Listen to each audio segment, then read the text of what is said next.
we ended up at one stage owning 80,000 square metres of land in Fortitude Valley, which again, for two small fellows with a large mortgage, was quite a feat, I can tell you. But 80,000 metres at $200 a metre is a bit different to what it is today.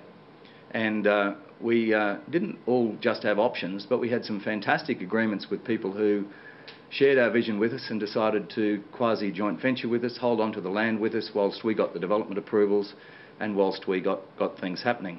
Not the least of which is that building you see there in front of you, which is the first of the, this building here in fact, is the first of the Homemaker Centre buildings in the valley.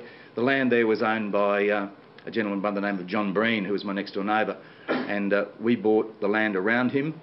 We then snookered the council to say if the council were ever going to sell the bus depot, they had to sell to us. And sure enough, within 6 months, the council had put up the bus depot for sale. And Trevor Redcliffe, who was the chairman of the Urban Renewal Task Force at the time, saw that we had, at least in that part of the area, the north side of the new road that he was to put through, that we had him snookered, that no one else could do the development effectively. So, of course, we bought the rest of the land and paid something similar, about $2.50 a metre. He didn't let us buy the rest of it, mind you. That's another story, but he let Tony Johns in, and Tony Johns has been my opposition ever since, and friendly opposition, I might add. So where are we? Here we go. So that was exactly, that grey building there was where Windscreens O'Brien was. If you're an old fellow like me, you might remember that.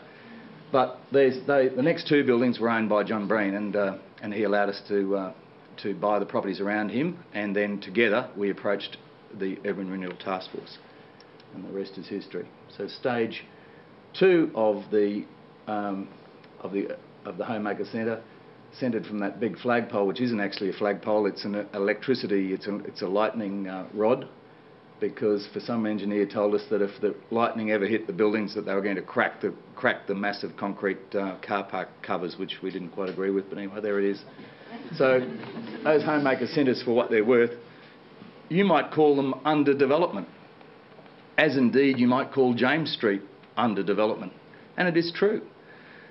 Trevor Redcliffe nominated a plot ratio of 2 for this area and a plot ratio of 1.5 for James Street.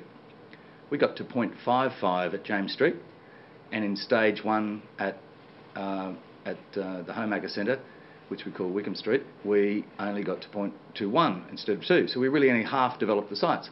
And Trevor was annoyed. He said, come on fellas, you really have to build higher office buildings. I said, well Trevor, you write out your cheque and you make your risks and do that, but I'm comfortable with the risks I'm taking, even though I wasn't. I was scared stiff. But I certainly didn't want to take any higher risk. And I think we've survived today. We're still in business, thank God. And we are so because we've managed to recognise the risk, we'll keep the risk at a level that we're comfortable with, that when it's not going to kill us if it goes wrong, and then get on with it, which is exactly what we've done. Strangely enough, some of the buildings I built in Spring Hill in the 1980s have been knocked down and new ones built. Similarly, in James Street, my colleagues, the Georges, have rebuilt some buildings and added to them, and I quite enjoy walking around them and seeing the extensions they've done and understanding that where I had to put a water course or where I had to put an overland flow path, they've managed to put a brick wall around it and stop the water somehow and lease the rest in the middle for $800 a metre, which is just wonderful news. It's great stuff.